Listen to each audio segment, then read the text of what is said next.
sobre o estudo da carta de Tiago, amém?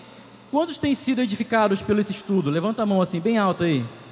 Amém, glória a Deus, amém. Tem uma pergunta para fazer para você. Você sabe que a carta de Tiago, atenção, já começou? A gente sabe que a carta de Tiago, ela é considerada o Provérbios do Novo Testamento, amém? E Provérbios, né, Daniel, é considerado um livro de sabedoria, amém?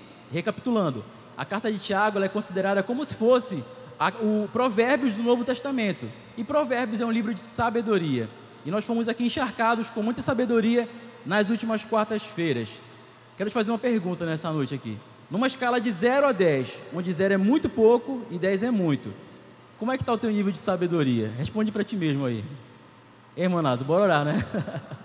Se você está perto de algum amigo, de algum cônjuge, de uma pessoa que você é íntima para você, cutuca ela do teu lado assim e pergunta: como é que está o nível da minha sabedoria de 0 a 10? Sabe que a gente tem ponto cego, né? De vez em quando a gente faz essa brincadeira. Obrigado, irmã. De vez em quando a gente faz essa brincadeira lá em casa, e eu gosto de ouvir a verdade, né, amor? Eu gosto de ouvir a verdade. Amém? E Provérbios, então, é um livro de sabedoria do Novo Testamento, e a gente está sendo muito agraciado nessas últimas quartas-feiras estudando o livro de Provérbios. E hoje nós vamos continuar no capítulo 5 e vamos finalizar. Amém? Não tem nenhum assim, vai acabar. Meu Deus do céu. Vou refazer. E hoje a gente vai concluir, né, com o capítulo 5 e vai terminar o estudo de Tiago. Agora, isso aí. O pastor Jean vai ver depois, vai elaborar um estudo melhor ainda. Amém?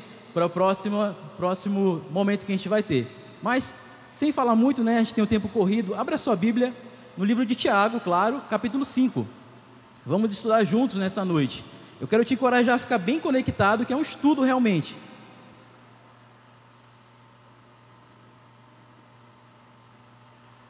Pronto. Tiago capítulo 5. Só recapitulando aqui. Na semana passada nós vimos Tiago capítulo 4, é claro. O presbítero Gil ministrou para a gente aqui, fomos muito abençoados. E capítulo 4, ele traz uma sequência aí de exortações, né? Ele fala sobre a amizade com o mundo. O que fala?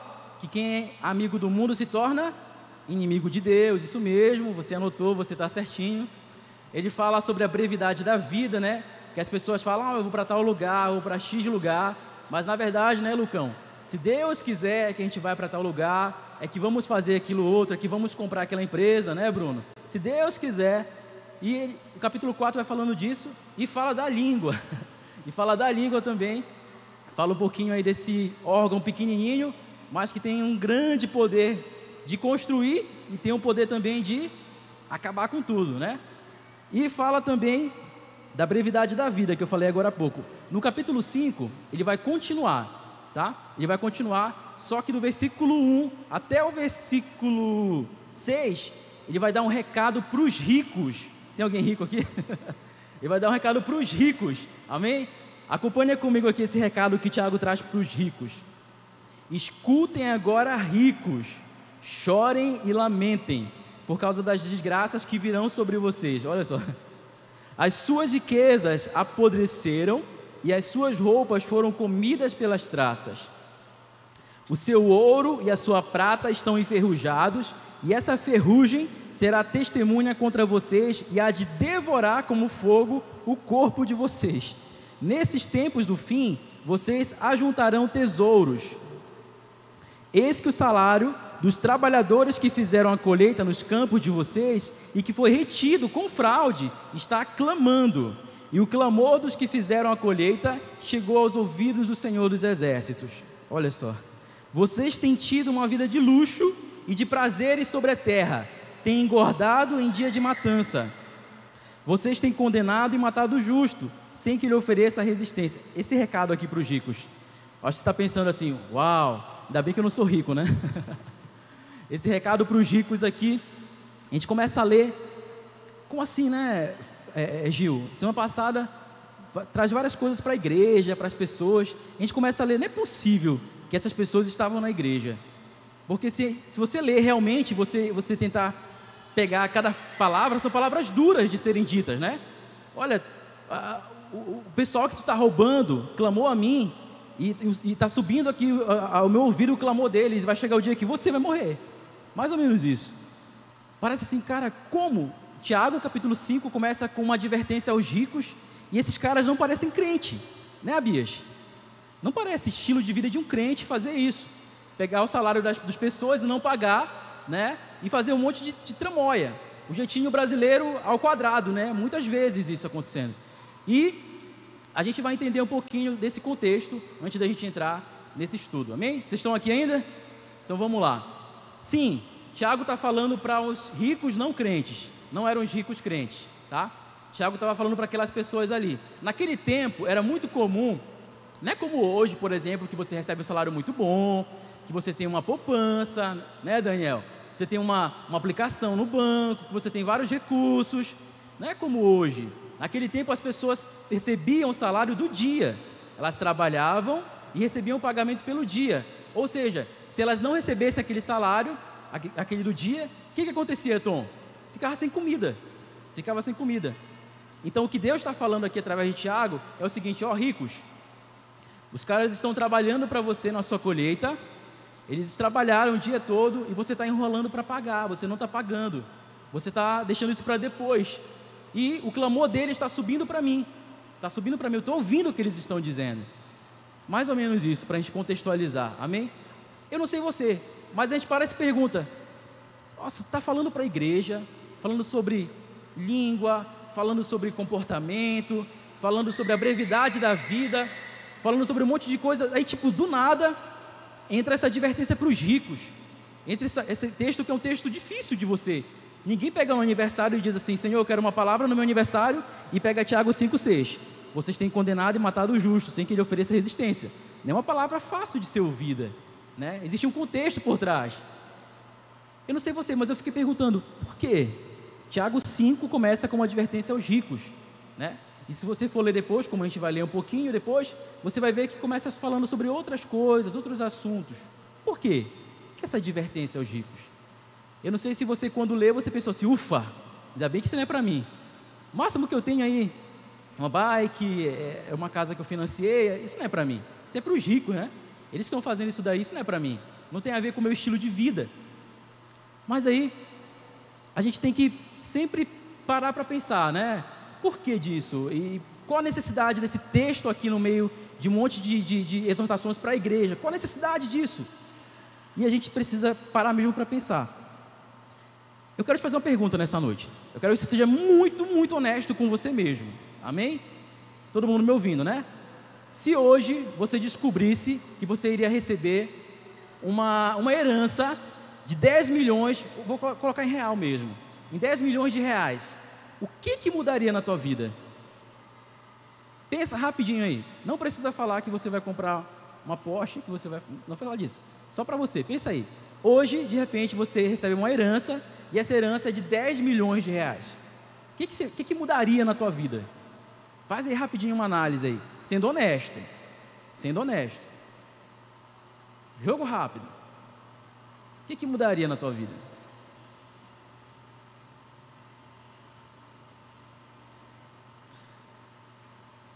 Todo mundo pensou? Um dia desse, a gente estava voltando de uma viagem, e eu estava vendo várias coisas, uma viagem aqui pertinho mesmo, várias coisas ao meu redor, que me indignaram, e Deus começou a falar comigo, eu estava dirigindo, o André estava do meu lado, Deus começou a falar comigo, qual seria a renda que você acha que seria suficiente para você e para que você possa ajudar as outras pessoas? E eu já tinha pensado um tempo sobre isso, né? E eu respondi de imediato, X, certo? E o que você faria se você passasse a receber essa renda X? O que você faria com essa renda? E eu lembro que logo depois a gente chegou em casa, não vou contar detalhes não, amor, fica tranquilo. A gente chegou em casa e eu falei, amor, Deus falou comigo isso assado, e o que está no teu coração para essa renda X aqui, caso aconteça? Ela, isso assado, uma lista maior que a minha, né? Uma lista maior, a minha lista tinha pouquinhos itens, mas isso assado, deu certo, e nós oramos aquilo e entregamos ao Senhor. Se vai acontecer ou não, não sei, sei que está entregue. E por que eu fiz essa pergunta para você? o que você faria com 10 milhões de reais se você recebesse? É porque às vezes a gente lê esse texto sobre rico, a gente pensa assim, isso não é para mim. Mas qual a necessidade desse texto estar aí agora para mim? Existe uma necessidade. É porque não tem a ver com o tanto de dinheiro que a pessoa tem. Não tem a ver com as posses que ela tem. Tem a ver com o coração dela. Tem a ver com a postura dela quando ela está nessa posição de abundância. É por isso que esses textos, sempre que você vai ler, se você for ler a Bíblia mesmo, estudar, existem mais de 1.500 menções sobre ricos, sobre dinheiro, sobre finanças nela. E é muita coisa sobre isso. E a gente para pensar assim, mas eu não sou rico. Mas e se você fosse? Como é que estaria o seu coração? E se você fosse? Qual seria a sua atitude? Será que talvez a mesma pessoa, escute, será que talvez a mesma pessoa que reclama do seu patrão hoje, porque recebe um salário X e acha que é injusto de repente, se essa mesma pessoa se colocar numa posição de patrão daqui a algum tempo, daqui a alguns meses ou anos, será que ela não vai fazer a mesma coisa? Porque o coração dela não foi tratado, o coração dela está nas riquezas? Você já parou para pensar sobre isso? Já parou para pensar que de repente as reclamações que nós fazemos acerca de recursos, de dinheiro, talvez seja a nossa própria postura, se nós chegarmos naquela posição, se nós chegarmos naquele patamar, naquela condição financeira? E sabe de uma coisa? Abre comigo Mateus capítulo 6, versículo 24, vamos embasar um pouquinho mais isso daqui. Mateus capítulo 6, versículo 24.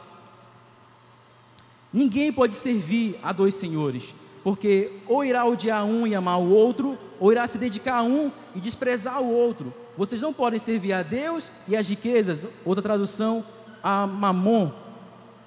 Queridos, é o coração. Por isso que quando fala sobre a postura do rico, fala sobre a postura de qualquer pessoa em uma posição de abundância.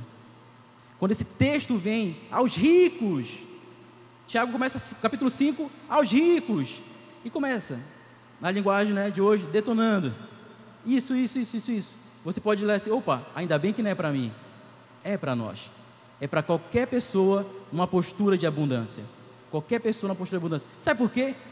Porque numa posição de abundância que você se coloque, que você possa usufruir, aquilo vai mostrar o teu coração, aquilo vai mostrar o que realmente está no teu coração há tanto tempo atrás, aquilo vai mostrar o que realmente está ali como fundamento, como base. Eu falo isso com muito temor diante de vocês nessa noite, porque vai revelar o teu coração como nunca, vai revelar necessidades escondidas, que às vezes quando você pega uma listinha para fazer, elas não estão ali, mas no fundo estão lá no teu coração, estão escondidas atrás de outras coisas, no fundo elas estão lá. Abre comigo em 2 Crônicas, capítulo 16, versículo 9. Diz assim: porque quanto ao Senhor, os seus olhos passam por toda a terra, para dar força àqueles cujo coração é totalmente dele. Queridos, o domínio de Mamon, que é o Deus das riquezas, é muito sutil. Não dá para achar que eventos, profecias, até mesmo cultos, reuniões, não dá para achar que simplesmente eu sendo buscando entendimento sobre isso uma única vez e participando aqui de uma oração, não dá para achar que somente isso, um evento isolado, algo isolado, vai fazer com que eu esteja livre do domínio de Mamon para sempre. Não dá para achar. Por quê? Porque é algo dia após dia, instante após instante. Eu tenho um lema pessoal meu, eu digo, hoje não, Mamon. É um lema pessoal meu. Eu digo sempre, hoje não, Mamon. Hoje não. Por que hoje não, Mamon? Porque é agora que eu preciso me atentar. Não é sobre o que o pastor ministrou domingo passado, e quão santo eu estava domingo passado, e eu fiz uma oferta ao Senhor, e consegui vencer naquele dia. É hoje, é agora. Hoje não, Mamon. Hoje não. E amanhã vai ser de novo. Hoje também não. Porque é dia após dia, instante após instante. E Tiago capítulo 5 começa com essa advertência. Amém? E sabe de uma outra coisa? Conferências, cultos, ajuntamentos, é tudo uma bênção, glória a Deus por isso. Mas se tem uma coisa que vai te forjar, que vai realmente te tratar, são os desertos da vida. E obrigado por essa música de hoje, Dudinha. São os desertos da vida que fazem com que realmente a lição, a gente encarne a lição. Porque ouvir a lição É bom e é legal, é interessante. Eu até consigo de repente colocar em prática. Mas você experimentar a lição na pele é outra coisa. É por isso que os desertos da vida, é por isso que os momentos de vale, onde você está lá embaixo, parece estar no fundo do poço, é por isso que esses momentos eles são muito importantes também para a nossa caminhada cristã, para fortalecer a nossa fé, como o Tiago tem falado ao longo do livro todo. Uma fé saudável, uma fé fortalecida, uma fé madura. Uma fé madura. Eu tenho uma frase que eu gosto de falar sempre: é melhor ser forjado do que ser rejeitado. Por que é melhor ser forjado do que ser rejeitado? Davi e Saul. Saul, cara bonito, postura de rei, tinha todo o reino ao seu dispor, mas ele não obedeceu ao Senhor e ele foi rejeitado. Davi, ruivo, um homem do campo, também um guerreiro, um homem segundo o coração de Deus. Mas o que aconteceu com Davi? Ele assumiu o trono de imediato, ele foi para ali e se tornou o maior rei de Israel de todos os tempos de imediato? Não. O que aconteceu com ele? Ele foi forjado. Você me leva ao deserto para falar de amor. Forjado. É melhor ser forjado do que ser rejeitado. Eu aprendo uma última coisa antes de a gente passar para os próximos versículos, que na economia do céu não tem a ver com quanto que eu produzo. Na economia do céu não tem a ver com aquilo que eu faço, aquilo que eu produzo, aquilo que a força do meu braço é capaz de fazer. É por isso que quando a gente não é forjado, é por isso que quando a gente simplesmente cai de paraquedas e pega uma fortuna de 10 milhões de reais, o que eu vou fazer talvez sejam coisas supérfluas, coisas que estão no meu coração escondidas. Mas quando eu sou forjado, quando eu sou levado ao deserto para ouvir o amor do Senhor, quando eu realmente ouço esse texto e digo: Senhor, tem misericórdia de mim, hoje eu não sou rico, mas um dia eu posso ser, e eu não posso cair nesse mesmo erro. A postura é diferente. A postura é diferente. Na economia do céu não tem espaço para eu produzir. Na economia do céu precisa ter espaço para o sobrenatural agir. Na economia do céu é diferente. É por isso que a gente vê várias vezes a Bíblia mencionando sobre isso. Amém? E na economia do céu acontece uma coisa fantástica. Cai no nosso colo as coisas. Cai no nosso colo. Não é, pastor? Na economia do céu, você está ali, você está fazendo seu trabalho direitinho. Você está ali, você está louvando ao Senhor, mesmo às vezes passando por momentos difíceis, mas você está ali conectado na economia do céu. E o que acontece? As coisas caem no seu colo. E elas só caem no seu colo para que o teu coração não seja prendido por elas, para que você entenda que não foi a força do teu braço, ela caiu literalmente no teu colo. Versículo 7 do capítulo 5 de Tiago, por favor. Portanto, irmãos, sejam pacientes até a vinda do Senhor. Eis que o lavrador aguarda com paciência o precioso fruto da terra, até receber as primeiras e as últimas chuvas. Aqui, queridos, do versículo 7 ao versículo 11, ele começa a falar sobre paciência. Preste atenção. No versículo 1 ao versículo 6, ele está falando uma mensagem aos ricos. Amém? Que nós demos essa volta para falar um pouquinho. Aí no versículo 7, ele fala sobre paciência. Está falando à igreja. Você pensa assim, parece meio desconectado, parece que até muda, né, o assunto, mas na verdade não. Na verdade ele continua falando da mesma coisa. Amém? O versículo 8: sejam também vocês pacientes e fortaleçam o seu coração, pois a vinda do Senhor está próxima. Ele estava falando sobre injustiça no começo. Ele estava falando sobre o rico que não pagava o salário dos seus trabalhadores. Agora ele está falando sobre: fiquem pacientes, porque a vinda do Senhor está próxima. Sabe o que acontece, queridos?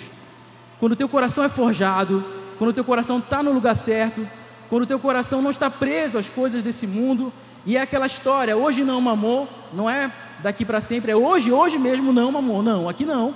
Dessa forma, quando isso acontece uma segunda coisa na nossa vida: é o senso de eternidade. O que ele está falando aqui é o seguinte, queridos: existe injustiça? Sim, injustiça. Mas eu quero dizer uma coisa para vocês: sejam pacientes, porque A vinda do Senhor está próxima. E a vinda do Senhor fala sobre eternidade, senso de eternidade. O que Tiago está dizendo para a gente aqui é o seguinte: você precisa ter o teu coração no lugar certo, e você precisa saber que a tua casa não é esse lugar. A tua casa não é esse lugar. Você precisa ter senso de eternidade. Tem uma frase, é do Douglas até, ele fala assim: quando não cremos na existência do céu, construímos nosso céu particular aqui. É o que Tiago está querendo dizer. Fiquem pacientes, amadureçam a fé de vocês, mas entendam uma coisa: a vinda do Senhor está próxima. Ou seja, tenham um senso de eternidade. Não queiram construir um céu particular aqui, quando na verdade existe um céu já construído para você. Amém? Outro dia, na verdade hoje, a gente estava lendo um texto e ele contava a história de uns missionários. Não sei se vocês estão acompanhando o Afeganistão, o que está acontecendo ali, e tem muitos missionários ali naquela região, e a gente tem buscado um interesse um pouquinho mais sobre essa questão de missionários, e até mesmo para investir. E uma história de um casal de missionários que doou 50 anos da vida deles para o Ministério de Missões. 50 anos, Gabi, 50. E eles foram para um país servir como missionário durante 50 anos.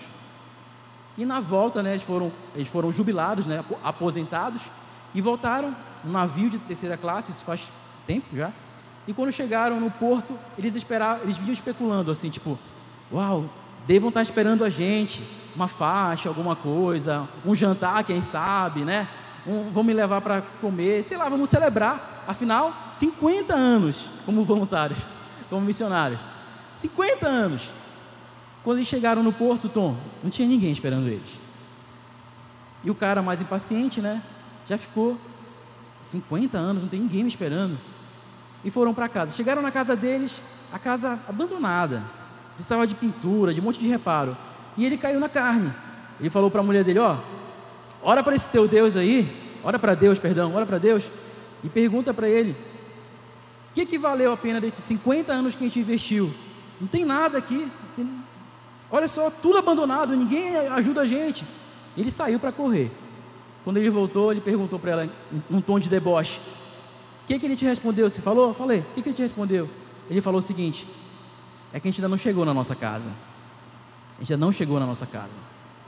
Amém? Senso de eternidade. Para nós entendermos, não termos um coração no dinheiro, nas riquezas, e não sermos opressores das pessoas, nós precisamos ter senso de eternidade. Amém?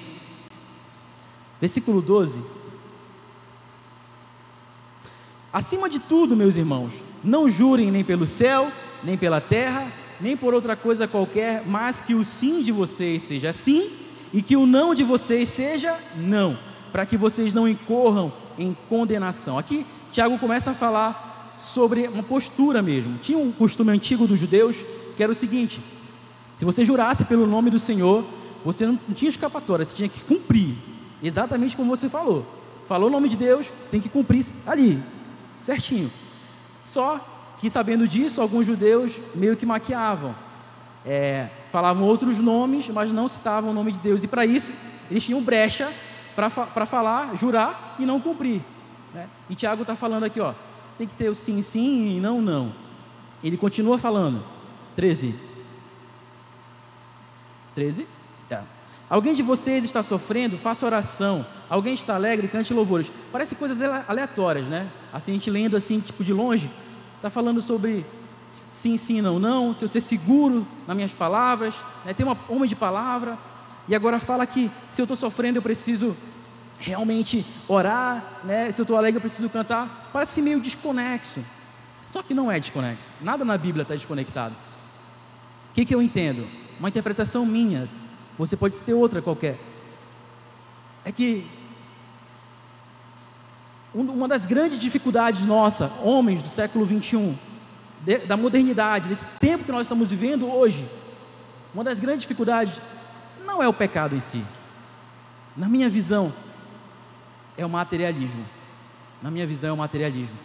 Por que o materialismo? Porque o materialismo, ele não te leva ao pecado de primeira. Ele não te leva a cair de primeira. Sutilmente, devagarzinho, devagarzinho. É uma propriedade que você precisa adquirir agora para parecer mais poderoso. É uma expansão fora do tempo, que não estava no tempo do Senhor, mas você precisa fazer, porque vai alavancar os teus planos. Materialismo. E o que tem a ver com o texto aqui? Tiago, ele começa a falar aspectos da vida na igreja. Tiago começa falando para os ricos. Tiago começa depois falando sobre o juramento, precisa ser sim e não. E agora ele começa a falar sobre aspectos da vida na igreja, no convívio do corpo de Cristo.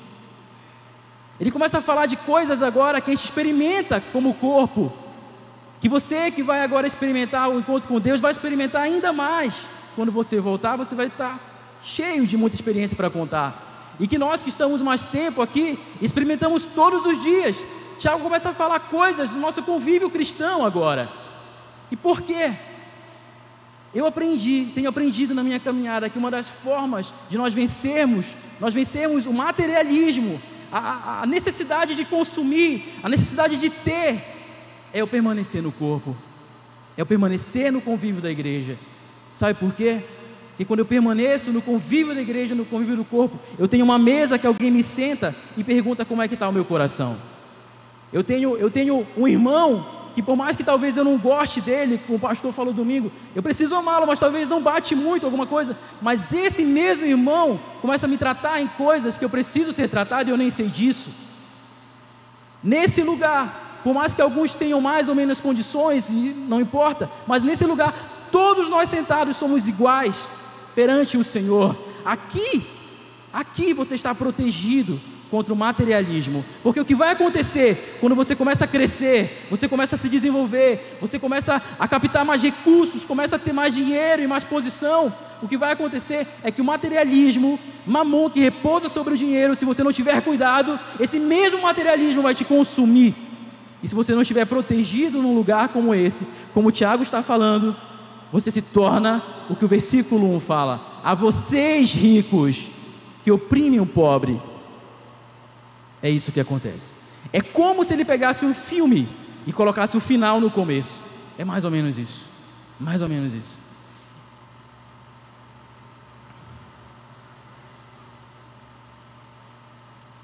Versículo, pode ser o versículo 18. Falando de Elias. Depois orou de novo, e então o céu deu chuva, e a terra produziu os seus frutos, falando, nós somos iguais a Elias, sujeitos às mesmas paixões, e Elias orou e fez isso, aquilo, outro. Ele está falando de coisas sobrenaturais. Ele está falando de uma linguagem que é comum para a gente. Ele começa a falar sobre óleo, ele começa a falar sobre oração, ele começa a falar sobre confessar as culpas e eu sou curado. É o que ele começa a falar, são coisas que só entende quem está no corpo, quem está na igreja, quem está nesse convívio, quem está nesse ambiente que nós estamos agora. E ele começa aqui a falar, Elias era um homem sujeito às mesmas paixões que a gente, as mesmas paixões, e ele orou, acabou a chuva, e depois ele orou e a chuva voltou. O que ele está querendo dizer? Senso de eternidade. E está querendo dizer, permaneça nesse lugar. Qual é esse lugar? Esse lugar diz assim, está doente? Chama um presbítero que ele vai orar por você, e a oração da fé vai curar o doente. Eu duvido, se no nosso mundo capitalista, no dia a dia que a gente vive, de ter que ter as coisas e não sei o que mais, se nesse mesmo ambiente existe óleo, perdão, cura. Não existe. A gente precisa recarregar aqui para transbordar para lá. E para finalizar essa parte, Tiago, ele coloca o 19 e o 20 depois. Meus irmãos, se alguém entre vocês se desviar da verdade e alguém o converter, saibam que aquele que converte o pecador do seu caminho errado, salvará da morte a alma dele e cobrirá uma multidão de pecados. Aspectos da vida no corpo, na igreja, na comunhão, no dia a dia com as pessoas. É isso, esse ambiente de proteção, que vai fazer com que você não chegue na posição das pessoas que são relatadas lá no versículo 1, os que oprimem, os que só pensam em si mesmos. Sabe de uma coisa, queridos? O materialismo, isso que nós estamos falando, é algo que realmente pode nos roubar do Senhor. Mas tem algo muito profundo por trás disso, que é por isso que Mamon entra em competição. Algo muito profundo, porque quando a gente é forjado, quando a gente é submetido a um processo do Senhor, e a gente começa a ter uma postura diferente diante do materialismo, da necessidade de comprar e ter as coisas, acontece uma coisa, e se você estiver anotando, eu queria que você anotasse que isso é realmente muito importante. As nossas finanças, elas são redimidas. As nossas finanças, elas são redimidas. Como que elas são redimidas?